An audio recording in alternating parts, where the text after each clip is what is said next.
Hello and welcome to the Everything is Black and White podcast, live on our Facebook channel, YouTube, and Twitter, and later on our podcast channel. If you're listening on the podcast channel, please remember to like and subscribe. Totally free to do, just means with every new episode we upload, you will get a notification to say it's ready to listen to or download. And there is plenty of content coming up this week, with it being 12 months since the Newcastle United takeover.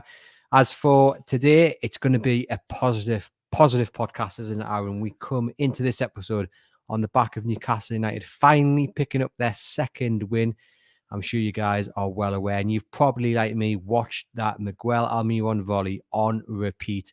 I've also printed off quite a few screenshots and posted through Gibbo's door just to remind him just how good Miguel Almiron is.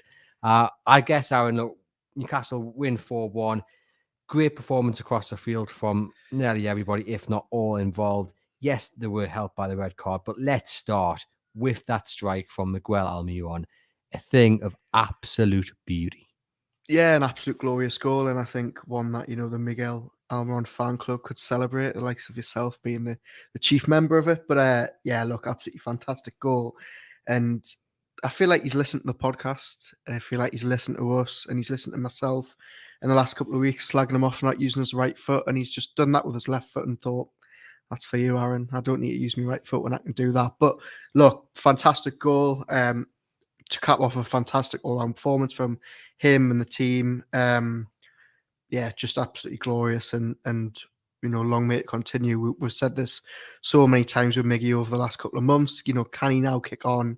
But look, he's clearly loving his football. I love the response of the players when he scored, and the love that he clearly feels in that team. So yeah, really, really positive. I absolutely loved it. Yeah, great goal. Great link-up play as well with Bruno Guimaraes. I'm sure you remember that goal against Crystal Palace last season, wasn't it? When Almiron scored another absolute beauty with his left. That came from a Guimaraes pass. Very similar, in fact, the link-up play. So it's great to see. It shows you the quality that Bruno Guimaraes has. Just on Miguel Almiron, just want to read what Eddie Howe had to say about him. Of course, Almiron got a second and was unfortunate that he didn't get a hat-trick. The third one ruled out offside. But yeah, Eddie Howe on Miguel Almiron's performance, speaking to the BBC, he said, Miggy epitomises our team. He's been excellent, but not had the goals to match his performances. Today, he got the two and played really well. And that sums it up perfectly. He's done everything but score goals, and yet he's nearly got as many goals this season in 8 or 9 games as it's taken him in previous seasons to get the same kind of tally. Yeah, the last two games have been quite frustrating for Newcastle, the two home draws.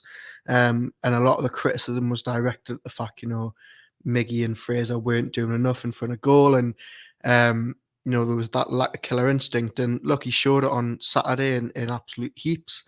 If he can just continue at this, and as I've touched on earlier, this is the question with Miggy is, can he do it week in, week out? The challenge for him now is making sure he doesn't revert to type, and next week having a stinker against Brentford, it's making sure he uses his confidence to kick on and really cement his place in this team, because as much as we're praising him, he was fantastic on Saturday. We need to see it more from him. Well, there's 2 points there I want to pick up on. The consistency factor that goes for Newcastle as a whole. It's really important that we look at this game perhaps in a little bit of isolation, and then we don't get ahead of ourselves and think, oh, well, Brentford are next, Newcastle will just push them aside. It's important that we look at Newcastle trying to get these performances and these wins on a consistent basis, as it is for Almiron, as it is for the likes of St. Maxim as well, to continue to press on. It's really important that they get that. And there were other players that stepped up though as well. Before we talk about them, I just want to ask you, what goes through a player's mind when the ball drops like that and he hits it? What do you think goes through their mind? Because, you would maybe say 9 times out of 10, that's ended up in the stands. You know what it is? When I was watching it and I saw the ball fly in the corner, I thought, oh, he's hit that with his right foot. The way Bruno would lob that ball over, I thought, oh, he must have struck that across goal. How he's managed to do that with his left foot and flick it in the top corner, I still don't quite understand it. And I think for a player like Miggy, as you say, 9 times out of 10 that probably would have ended up in the stands or going wide. But look, absolutely fantastic technique. We've seen he can do it. He did it against Palace. Beautifully taken goal. He's got himself another contender for goal this season here at Fulham. So look, absolutely fantastic. Now, we've had, or rather I had been quite critical of other players in that side, Sean Longstaff and Joe Willock, to name but two. And it seemed like everyone that I'd said needed to step up to the plate on Saturday stepped up to the plate, because, Longstaff comes in, he could have had a goal before the sending-off, he grabs a goal after Botman's header hits the post.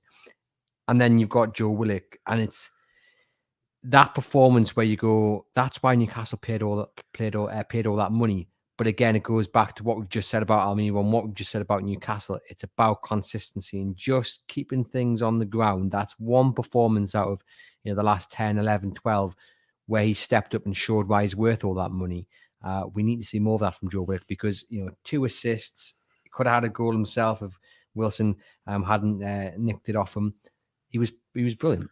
Yeah, look, I'm convinced that the players, when they're travelling to these away games, stick the pod on and just hear us slagging them off and think, today's the day we're going to kick it on, because we've been really critical of Willock and Longstaff in recent weeks for not doing enough. Willock especially, when he was sort of playing as the furthest forward midfielder. And myself and Lee Ryder were talking a couple of weeks ago about the fact that Newcastle paid all this money from after that amazing loan spell, and he'll never, recreate what he did, where there was 7 goals in 7 games. And look, that might still be the case, but Saturday was a real improvement. I thought this season that he looks fitter. I thought that in the first couple of games, I thought he'd step up his fitness, and I think that was all shown Saturday. He was driving forward, really making clever runs, with a real killer instinct on the ball, some great assists, getting himself in the right areas. As you've touched on, and as we've touched on before with other players, this is just about making sure that they're doing this on a regular basis. For Willock, I think we saw the season when he signed on loan, once he gets a bit of confidence, once he starts scoring, once he starts getting assists, he's unplayable. And now that he's had arguably his best game in the Newcastle shirt for a long time, hopefully this is the catalyst for him to now kick on, because it's going to be tough for him when Bruno and Joe Linton are both fit, when Shelby comes back. He's one of those that are teetering on the edge of losing his place in the team. Howe was saying on Saturday that Longstaff's knocking on the door for a place. Willock now is really the time he needs to step up, because he's sort of come to a crossroads where he could quite easily find himself out this team if he doesn't back up that performance that he had on Saturday.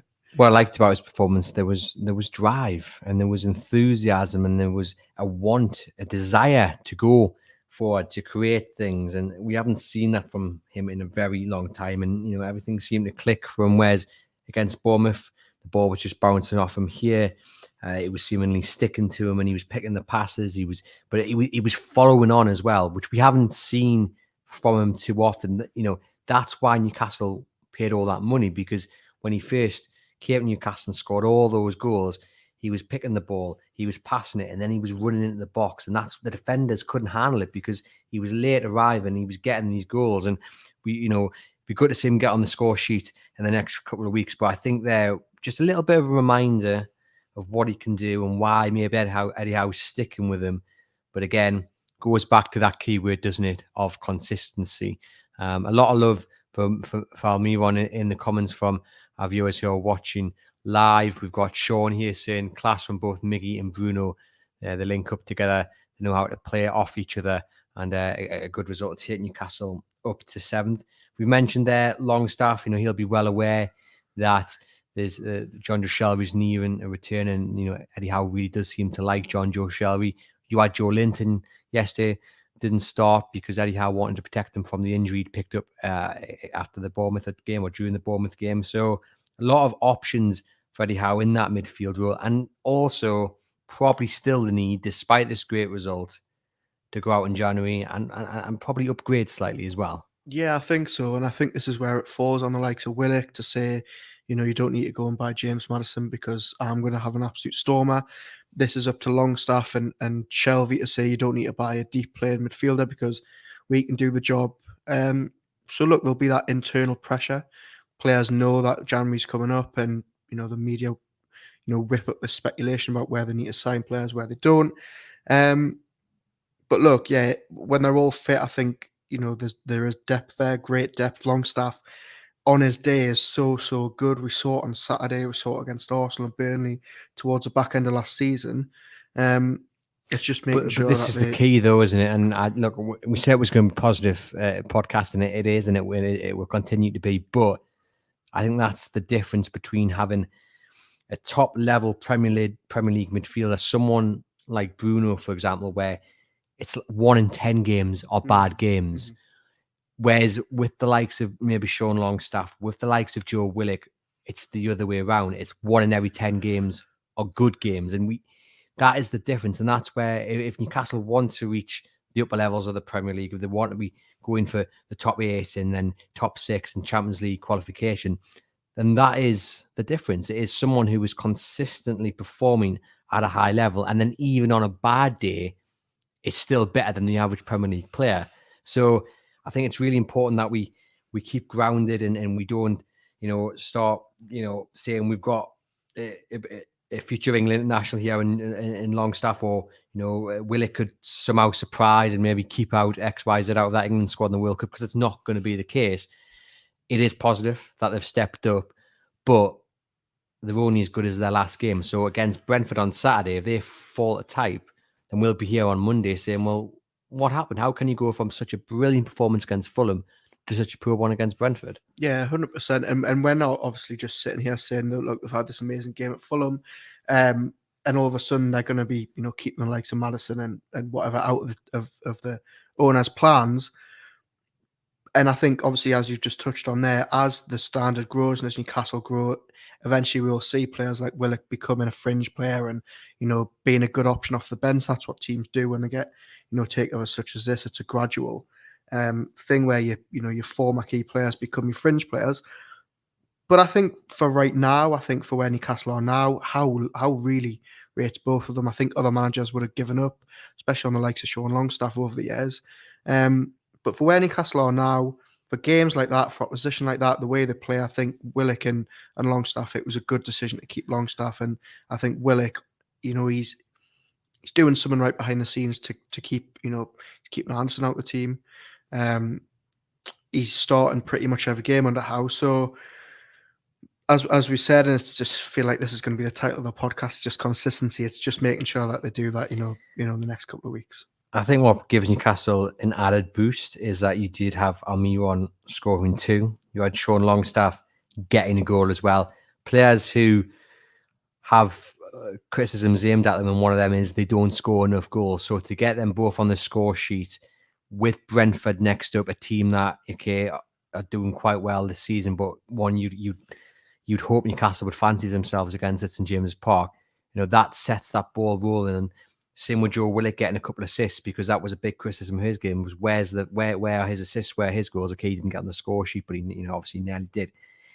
It's not just a good performance. There's been goals and assists to go with the good performances. And I think that's so important going into these run of games ahead of that World Cup break. Definitely. I mean, you look at the last couple of weeks, obviously Isaac found the net against Liverpool. He found the net from a spot against Bournemouth. But apart from that, the last 4 or 5 weeks without Wilson, it looked like Newcastle were just going to never score. That has been the big criticism of Miggy and Fraser's, that they don't do enough in front of goal.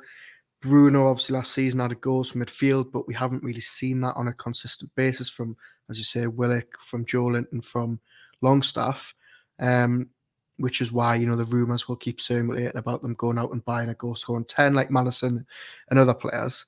But really, really positive. And as you say, key period now, lots of games in October, November for the World Cup, where he's going to be wanting to wrap Callum Wilson up in cotton wool. And they're going to need goals from elsewhere if Wilson and Isaac, aren't firing together. And we'll get on to Callum Wilson, because some big news as well coming out of Newcastle this morning. But just on Joe Willock, where's that type of performance been? I mean, we saw it, didn't we? We saw it in absolute, bucket loads when he first signed, when he was in a Bruce and he had that amazing loan run. And then since then, it just seems like it was a completely different player, which is weird because actually, he's one of the players that did better under Bruce than did it better under Howe, really. So look, I don't know where it is. He seemed like he's settled in. He's getting a lot of game time. He's clearly well liked in the squad. I don't know why it's not working for him. But every now and again, you just get these glimpses of why they paid 25 million for him, why he was at Arsenal for all those years. And Saturday was like that. So that's the big, bugbear with Willock, is why can't you do that on a regular basis? But it's the same as Miggy. It's the same as Longstaff. It's the same as other players in the team. And this is why Newcastle just aren't at that level yet where they actually can compete with the top six. Now, before we get on to the rest of the pod, there is a big Newcastle United survey to mark 12 months since the takeover. Aaron, if he's quick enough, we'll throw the link to that survey into the comments. I'm keeping you on your toes here. And if you guys can just take 5 minutes, I think there's only about 5 or 6 questions, just to fill that in for us, and we'll get a nice rounded picture of how you guys have, taken on the takeover in the last 12 months, or rather the new owners, and what you want to see going forward as well. So there is the link there. That's the data.reachplc.com. Not the sexiest of links there, is it? But do click on it and it'll take you to a nice survey. Fill that in. We'll appreciate it. And then we'll get down to the results next week sometime, just to see how you guys have handled the new owners. So Newcastle won 4-1. It's fair to say that we were very pessimistic about this game. We were speaking in the office after last week's episode. Our colleague Kieran Kelly came in before he caught the train down to London on Friday, and me and you both said to him, I can see Newcastle losing this game. And I honestly did feel that Fulham were going to get the better of Newcastle, and we'd be sitting here today just down in the dumps. It did feel like that. It felt they'd had such a poor October, and the fact that they hadn't played many games, they'd had 2 really disappointing home results. Fulham, haven't done too bad this season. There was that Mitrovic angle where you thought he's nailed on to score. We didn't know how many players were going to be fit, the likes of Bruno and such. So yeah, I'll admit, there was, before the game, I wasn't too confident. I think, I'm not going to say there was pressure on Eddie Howe, because there wasn't, but we heard the smattering of boos against Bournemouth. We've heard the sort of whispers of, look, it's only 1 game in 7 that they've won. I think for him, it was a big win. It was a massive win, because it was the difference between having a decent start to the season and having a poor start to the season. Yeah. And I think you look at the table now, and they've had, this huge win, and now the whole landscape changes of actually looking at it. Well, look, they're in 7th. They've only won 2 games, but they're in 7th. Really good start, best start in X amount of years. So it's just lifted. I think it's lifted the mood in the team. Howe sounded a lot more calm than he did, or sort of relieved the other day when he was speaking after the game, compared to recent press conferences where you could tell he was just a bit frustrated at how the season had went. And look, they got fortunate in the sense that Fulham were down to a man, but we saw them dominate against Palace, admittedly with 11 men. We saw them dominate against Bournemouth, 11 men, and they couldn't find the net. And they've done the job. Yes, they only had to beat 10 men in Fulham, where Fulham made it so easy. Let's not pretend Fulham give it a good go. They were awful from start to finish. I think even with 11 men, Newcastle would have beat them. But it was crucial that they actually got the job done. And I think to get it done in such a good manner with 4 goals, huge boost for everyone. Not easy to always win against 10 men, but it was... Well, I mean, look at Villa yesterday. Yeah. Leeds really, really struggled to break them down, and Newcastle, made it look easy. I mean, a certain red card for me, very late challenge. And yes, thank you, Sean, there with that comment, just saying that on the podcast with Gibbo. I said Newcastle were going to lose. I've just said that, and I'm not hiding away from the fact that I felt Newcastle were going to lose, and I'm over the moon to be proved wrong.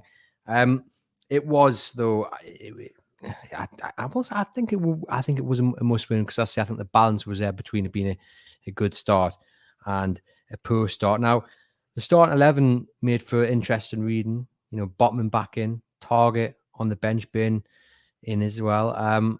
What did you make of the starting 11 when you first saw the team sheet? Yeah, it's sort of a recurring thing now that Howe is asked about injuries in his Friday press conference. He says, "Oh, X is out," and then you get to the Saturday and you actually realise that he's just left a couple of names off that list. I don't know if that's mind games or what, but there wasn't really any inclination that Target was going to be missing until sort of a couple of hours before kickoff, when we sort of started hearing that he might miss out. Dan Burn at left back, I can't get over someone that big and tall can play at left back so effortlessly. I thought he's brilliant. Sven Botman, for me, he's just so good, isn't he? I mean, he didn't have too much to do, but he just looks as if he's been playing in that team for years. Do you think? I mean, did Howe give any reason into why he kind of he rested or dropped Target and brought back Botman in? Do you think the fact that Botman withdrew himself from the 21s and said, "Right, I'm gonna spend a couple of days doing a bit of extra work"? Do you think that played any role in it, or do you think every change that he made to that team was very much tactical and based around the threat that Fulham carried? So, I mean, what we've been hearing is that Target has been carrying a knock ever since he missed those 2 or 3 games earlier in the season. It looks like one that he hasn't been able to shake. We started to hear about 1 or 2 hours before kickoff that him and Joe Linton might have failed a late fitness test. Joe Linton, it looks like, hasn't trained, very often during the international break. So I think it was probably a case of he doesn't want to rush Target back in. If he's got any doubts about him, obviously we saw on Saturday that he didn't bring Joe Linton off the bench. He brought Target on for a little bit. But look, he's got that option now. We were talking about Paul Dummett and Jamal Lewis at the start of the season. Forget those two. It's all about Dan Burn now. He's proved he can move across to the left. And actually, I feel like we want to see Botman. We want Botman to get up to speed sooner rather than later. And we know that he's very unlikely to play Botman alongside Burn. So it's actually, Target being out has actually boosted Botman and has given us a chance to see him when we otherwise probably wouldn't have. Definitely. And I mean, the one probably negative aspect of Saturday's result was the goal they conceded late on. And you maybe saw, the effects of Jamal Lewis not really playing that often because he just let his man run. Pope was then caught in no man's land. And I guess that is what happens when you are, introduced to a game where you're spending the most of the time attacking. And also this is your first Premier League action in goodness knows how long. Yeah, I'm disappointed to concede in that manner so late on when they'd been, so assured at the back. But as you say, he made 3 changes at the same time to his defence. He changed his entire defence apart from Botman for the final few minutes. So you could understand that they probably weren't up to speed with the game. Thought it was poor from Lewis to lose his man like that at the back stick. Botman was fuming with him. We've seen the sort of replays of Botman, punching the air and shouting at his co-stars, which is really good to see. It's often talked about how, defenders take their clean sheets as serious as strikers take their goals. And you could tell that there was a real frustration from Botman that they hadn't managed to keep Fulham out. So that was the only disappointment and the only negative from Saturday, I thought, is that they couldn't just see it out without conceding at the end. That's what you want, though, isn't it? That's what you want. You want someone to be, screaming and hollering within reason, and when it's right to do so, you say what needs to do. And that's one of Jamal Lascelles' biggest pluses, is that he's not afraid to shout when it needs be. And you need that kind of communication, especially at the back line. So it was fantastic to see. Let's talk then about Callum Wilson, back in the squad after missing quite a few weeks through injury.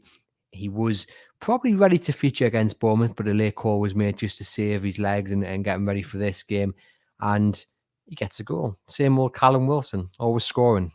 Honestly, I mean, I wrote about it on Saturday. It feels like no matter how many injuries set him back, he's a hamstring injury after hamstring. He comes back and it's as if he hasn't been injured at all.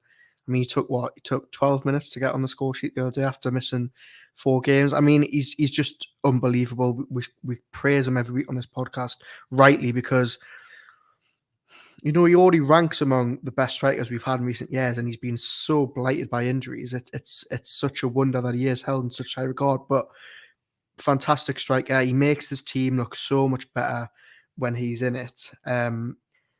And I was really glad that he got took off the other day when he did, because I just thought I was sitting there at halftime thinking, just take him and Bruno off now. They're 3-0 up. Just wrap him up. Don't use him until Brentford. But good to see that he got about an hour in the tank, and that he didn't want to come off as well.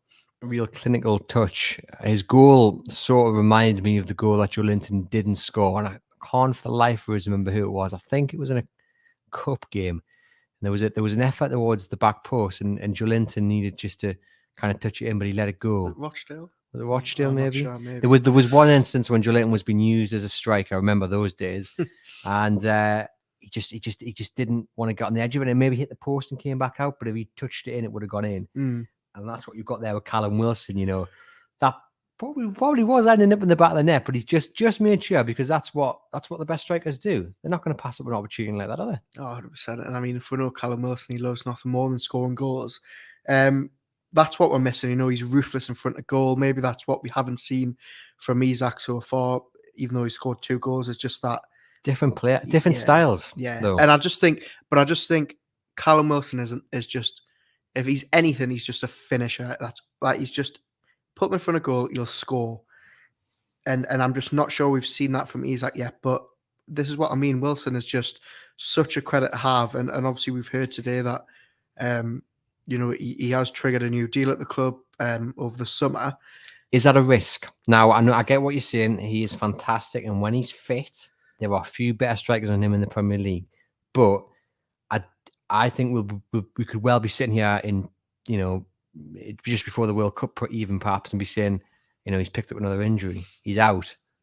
I don't think it's a risk. I think as long as Callum Wilson keeps doing what he's doing when he comes back from injury, I mean, we're used to it now. He's been here, 2-3 years. We know he's going to get injured. We talked about it all summer. So you just got to take that. You've just got to. I feel like Callum Wilson is worth having in your squad for 10, 15, 20 18 games a season, or 19 games a season, sorry.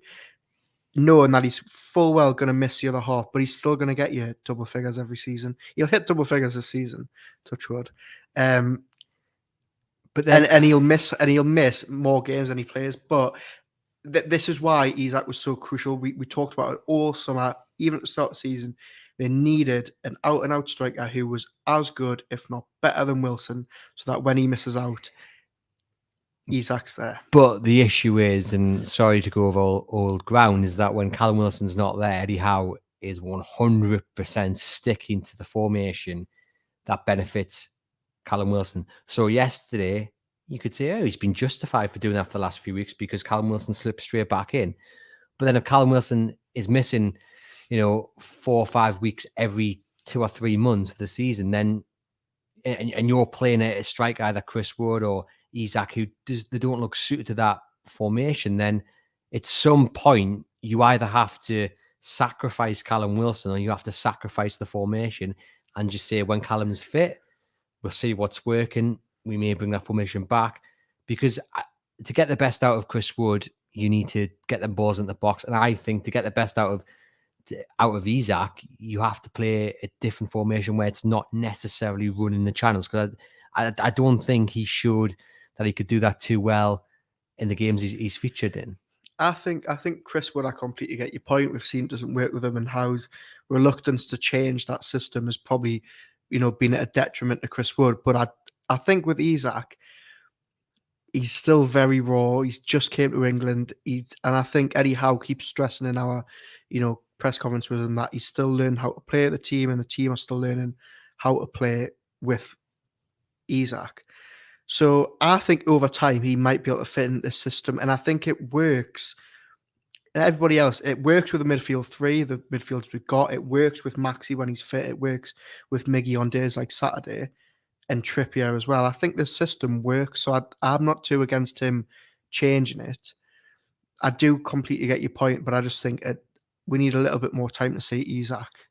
I can see Isak potentially fitting in on one of the wide roles, and this is what makes Almiron's rise to form so interesting, because I think at the start of the season, if you'd said, all right, you're going to have the choices between Almiron, Fraser Murphy, St. Maximin, and Isak, you would have then probably said, oh, well, okay, yeah, you play St. Maximin on the left, Isak potentially on the right, and you let Callum Wilson run the channels. And then maybe every so often you switch it around in the sense, and you put a winger on, take Callum Wilson, let him rest. But now you've got Almiron playing his best football, looking like a goal scorer, doing everything that only a few of us thought he could do. I'll take credit for that. And then you have St. Maximin, who is just St. Maximin on his day. Very few people can stop him. And Callum Wilson also scoring goals. So it's interesting to whether, I mean, if Isak is fit for Saturday, and we'll wait and see what he has to say, and as is St. Maximin, who starts? Because it's a great dilemma to have. Oh, it's a massively positive dilemma to have. It was why the club have went out and bought two. Well, they've bought a striker that's as good as Wilson, so that they've got this option. If you're asking me if Isak's fit Saturday, I think he starts on the bench, and I don't think there's any chance Eddie Howe, the safest man on the planet, risks playing Isak out wide with Wilson when he hasn't tried it. They haven't been fit at the same time for one. They've probably trained together a handful of times, if that. So I think for the next couple of weeks, it would be hard for Isak to get in ahead of Wilson. I think that's no one would have any complaints about that. Over time, we might see him starting to get used on the right, or does he play him up front or does he play him on the right? Sorry, but he has him moving infield when Trippier's bombing on. I'm not so sure, but it's a very, very, very, very good option to have when they're both fit in the next couple of weeks. Anderson got a bit of game time on Saturday. Good to see him back from that little knock that he'd taken. Obviously signed a contract as well. What did you make of his role on Saturday? Yeah, good to see him getting a good chunk of game time in a game that probably suited him in the fact that Newcastle had a lot of the ball. Real shame that he got injured for that Bournemouth game, because you felt all the momentum before that was building up to him actually starting. But I don't think it's too long before we actually see him, starting from the outset.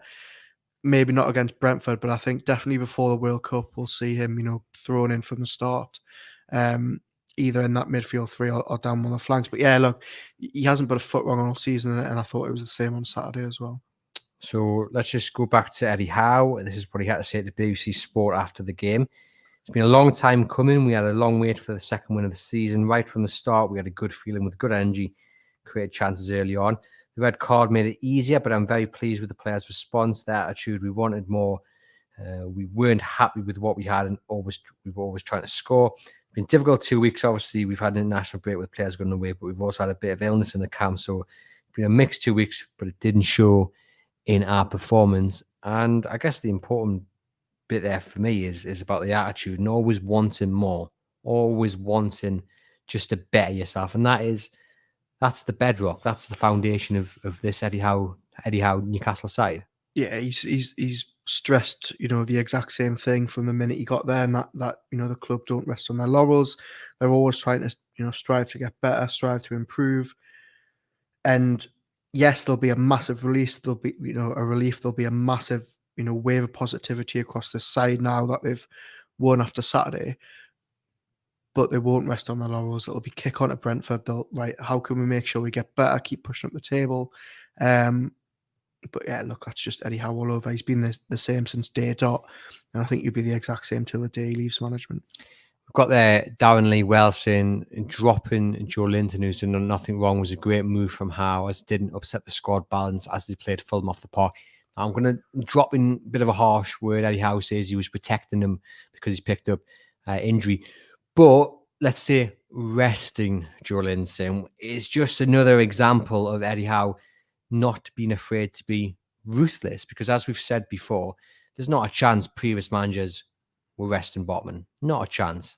Under Steve Bruce, he would have been in that squad, in that starting 11, no matter what. But we've seen, and the same with Bruno, we've seen Eddie Howe just be a bit ruthless and just do what he thinks is right for the team, as opposed to maybe what he thinks other people should do. And it's another example here. Yes, Joe Linton may have picked up an injury, and that probably is the top reason why. But also, again, it shows that he's not afraid to drop, arguably, you would say, or I will say, in my opinion, one of the best performers Newcastle have had this season, one of the most consistent performers. Yeah, definitely. And I think it was a type of game that would have suited him, against Fulham on Saturday. And Joe Linton definitely wanted to play, having, not played too much. Obviously, didn't go away with Brazil. They hadn't played too much in October.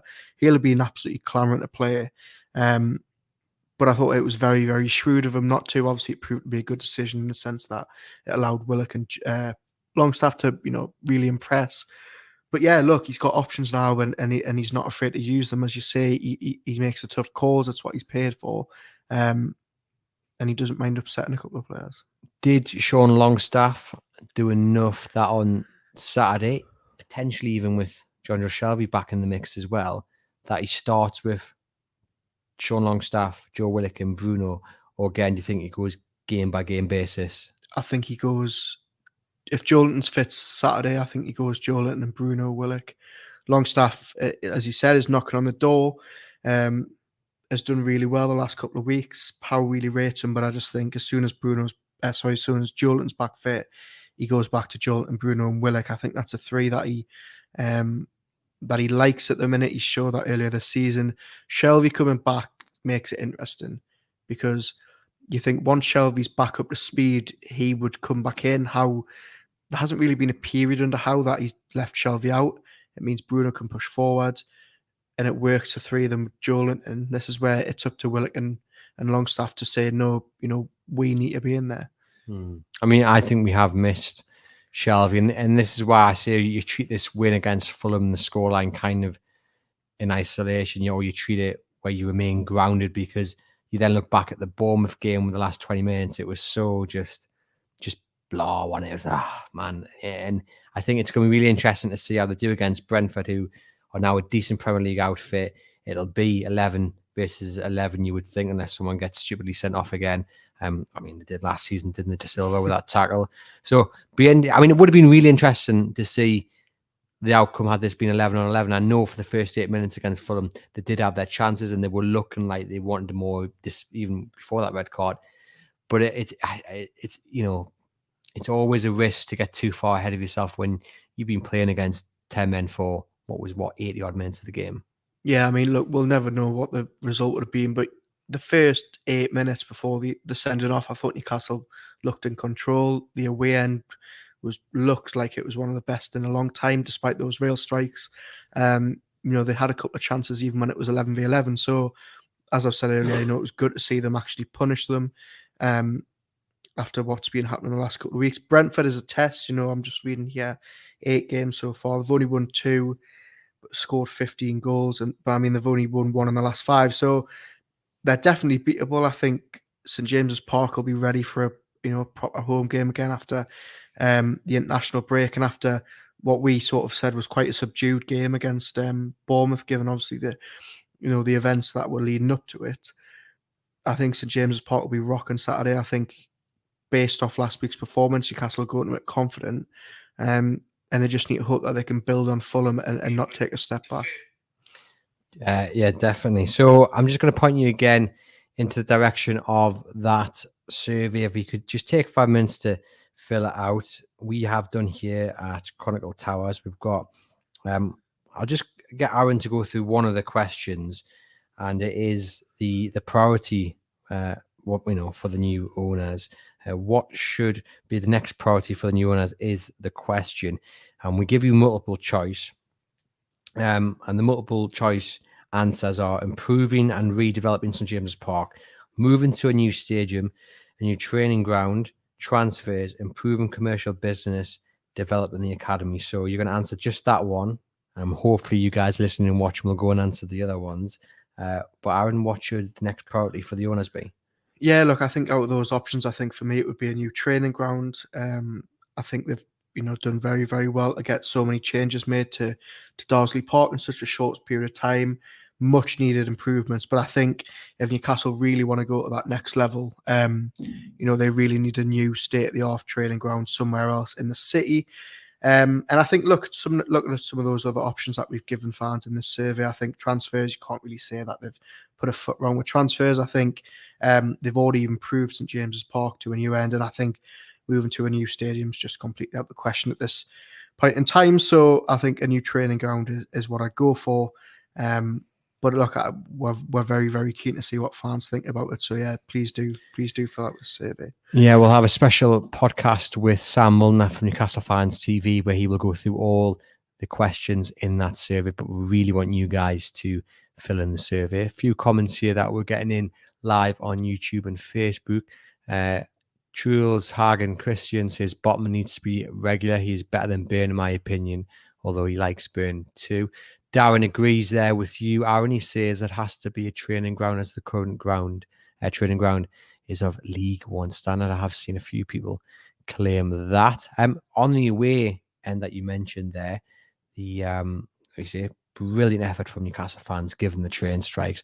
I'm sure everyone's seen the video of what must be the majority of the weekend outside a door at Craven Cottage, and Amanda Staveley and Deck from Ant and Deck appear, and Deck doesn't want to go back inside. Yeah. He'd be out there with them all, and he's absolutely. If you haven't seen it, right, it's on our Facebook, it's on our Twitter. There's a few versions of the footage going around. Absolutely brilliant, and what I love about that video is that, look, despite the man's success, and let's not get it, he's a wealthy man, sitting up there at the director's box. He's just a Newcastle United supporter at heart, and I absolutely love that. Absolutely brilliant. And I think, as you say, he stood in the doorway, all the fans are chanting. He just looks like he wants to be out there. I think he's going to start crowd surfing at one point. Got Amanda Staveley pulled him back from doing that and putting the arm around him and saying he can't do that. But I mean, it's just night and day, isn't it? Can you imagine Ant and Deck doing that with Mike Ashley in the last 8 years? Maybe in the first year of the takeover when he was in the away end down in Pints. But yeah, look, absolutely fantastic. I thought the away end, there's a brilliant Sean Longstaff quote on Saturday after the game where he says he's asked about the away end, and Longstaff says you can make it as hard for them as they want to get down, train strikes, rail strikes, whatever. They'll still find a way to get there and support the team. I thought it was an absolutely brilliant away end from start to finish. You could hear the noise, just amazing. And there was a special guest in the away end as well, wasn't there? I mean, if Gurang Kowal, the new signing, the 18-year-old from Australia, wanted a taste of life at Newcastle, I don't think you could get better than a 4-1 away end at Craven Cottage, because, I mean, I bet he got mobbed more than Deck, probably. I mean, every single photo I've seen on social media, he's got about 10 fans with his arms around him. But I would love to know the selfie count. Yeah, I bet he's thinking, God, next time I'm gonna wear a bit of a disguise. But yeah, look, brilliant to see him in the away end. And I think, what a perfect game for him to come and watch. Oh, definitely. After he's just signed. But yeah, look, in terms of an afternoon, it was an absolute Carlsberg afternoon, wasn't it? Everything went right for them. And look, long may it continue. And just on QR, and what does the future hold for him? I mean, they must hold him in high regard to go out on the effort they have done to unveil him. With some youngsters that come in, it's very much a little press release. They've signed this guy, but this guy's had the full works. Like it's been a proper summer kind of signing. So they must really have big expectations of him. Yeah, 100%. I mean, look, he has not even started a game for Central Coast Mariners. He's only made 7 sub appearances, but from what he's done in those sub appearances, he had real suitors. Barcelona. He even had Xavi coming out after a friendly in the summer saying, I can't believe this guy's 17. Clubs in the Bundesliga thought they might have a chance of stealing him. Newcastle United have pulled off a real coup, they believe, here by getting him in ahead of all these other clubs. So yeah, look, he joins officially in January. He'll go back out on loan, probably in Europe, given that he doesn't actually currently have a UK work permit. Hopefully he gets into the Australia World Cup team, which would sort of aid that push.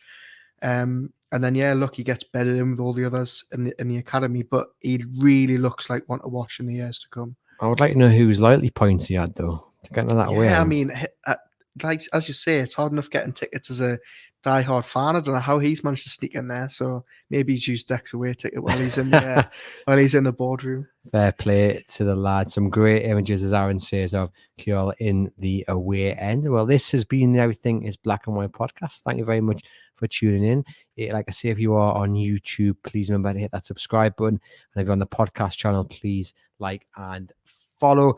We'll be back throughout this week because, there's a pretty big anniversary to celebrate. It is 12 months of the Newcastle United new ownership. I think with 12 months having been on the clock, we can stop calling them new now. We had this discussion, didn't we? Yeah, I can finally stop writing new owners in articles. Yeah, it's just owners now. So we're going to look back on what the last 12 months has meant to you guys as fans. We're going to speak to quite a few fans and get their take on what was a tremendous night up at St James's Park, what's happened since, and what the future holds as well. And there's going to be plenty of great content online at chroniclelive.co.uk as well, looking back at 12 months of Amanda Staveley, Jamie Rubin, and the Public Investment Fund as Newcastle United owners.